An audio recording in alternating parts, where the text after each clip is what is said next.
No Brasil, digamos assim, o nosso estrangeiro, o nosso outro, no caso do brasileiro, está menos no imigrante e está mais nas populações indígenas. Então, qual que é um discurso fortemente mobilizado na extrema-direita no Brasil?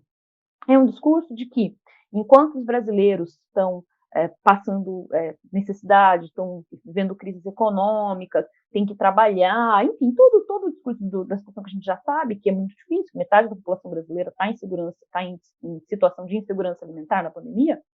E aí, o que tem de mobilização de narrativa? A ideia de que as populações indígenas, elas estão ocupando uma parte grandiosa do território nacional, que isso é injusto, que dava para produzir riquezas, dava para ter garimpo, dava para plantar soja, dava para ter gado, dava para explorar economicamente, e que é injusto você ter o Brasil, né, as pessoas que estão, principalmente nas áreas urbanas, trabalhando, enquanto as populações indígenas estariam gozando de muitos privilégios de maneira injusta. Então, ou seja, no caso, a estrutura narrativa de você criar um inimigo e esse inimigo, né, ser externo e ele ser culpado pelo desemprego, pela às vezes, oferta ruim de serviços públicos, por crises econômicas, por tudo, né? Isso é uma coisa que é mobilizada desde quem inventou isso foi Hitler, né? Isso é mobilizado desde o período do nazismo contra os judeus.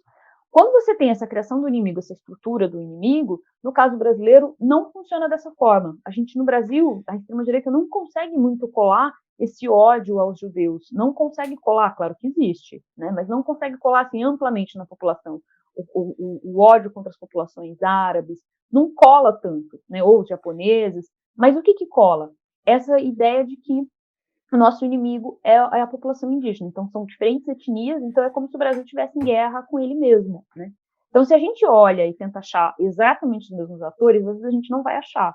É por isso que, por exemplo, essa pesquisa ela tem uma forte, do ponto de vista da literatura que embasa, né, essa metodologia, a gente olhar para os dados, tem uma forte presença da literatura, que é da antropologia e da linguística. Por quê? Porque para a gente importa mais a estrutura e entender como é que essa estrutura opera, mesmo quando você vai mudando as partes, os atores, do que entender os atores em si. Porque pode ser que no Brasil a gente não ache exatamente da mesma maneira, né? A gente não vai ter o ódio aos mexicanos no Brasil, aos latinos, né? Não faz sentido falar que vamos construir um muro, né?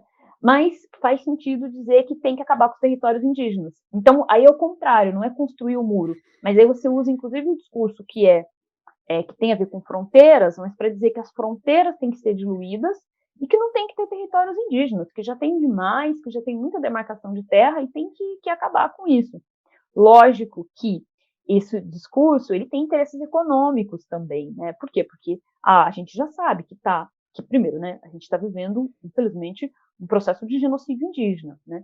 Acho que não dá para falar, concordo com alguns juristas que têm dito que não dá para falar em genocídio de maneira ampla da população brasileira e em crimes contra a humanidade, mas no caso das populações indígenas, sim, né? Inclusive porque são populações, algumas etnias pequenas, do ponto de vista numérico de pessoas, e você tem, sim, a ação deliberada para tirar determinadas populações dos lugares, para exterminar a população, tem atuação de garimpo ilegal em territórios indígenas, há um esforço, sim, de paralisar as demarcações de territórios indígenas, enfim, de flexibilizar, né, o entendimento legal que a gente tem constitucional.